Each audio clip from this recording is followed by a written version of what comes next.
Transform your static spreadsheets into interactive portals with the magic of QR codes, all within Excel. The first step to seamlessly integrating QR codes into your Excel workflow is to access the necessary tools. Navigate to the Insert tab in your Excel ribbon at the top of the screen.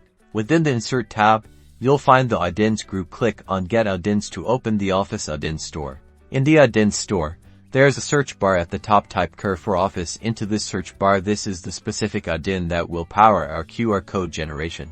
Once you see the QR for Office add-in, click the Add button next to it. You may see a disclaimer about accepting terms and conditions. Review these and click Continue to proceed with the installation. After installation, the QR for Office sidebar will appear on the right side of your Excel window. This is where all the magic happens. Now, let's create our first QR code. In the main text field within the QR for Office sidebar, enter the information you want your QR code to link to. This could be a website URL, text, or even contact information.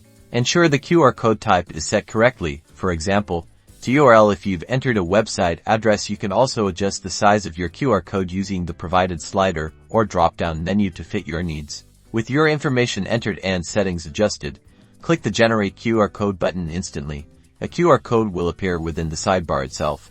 You'll see your QR code generated now. Simply click on the generated QR code within the sidebar. And just like that, your QR code is embedded directly into your Excel spreadsheet. You can now click and drag it to reposition it anywhere on your sheet, making your data instantly scannable and interactive. And there you have it. Your spreadsheet now has an interactive element, ready to be scanned by any device, linking your audience directly to your chosen resource. Experiment with different data types and enjoy the enhanced functionality.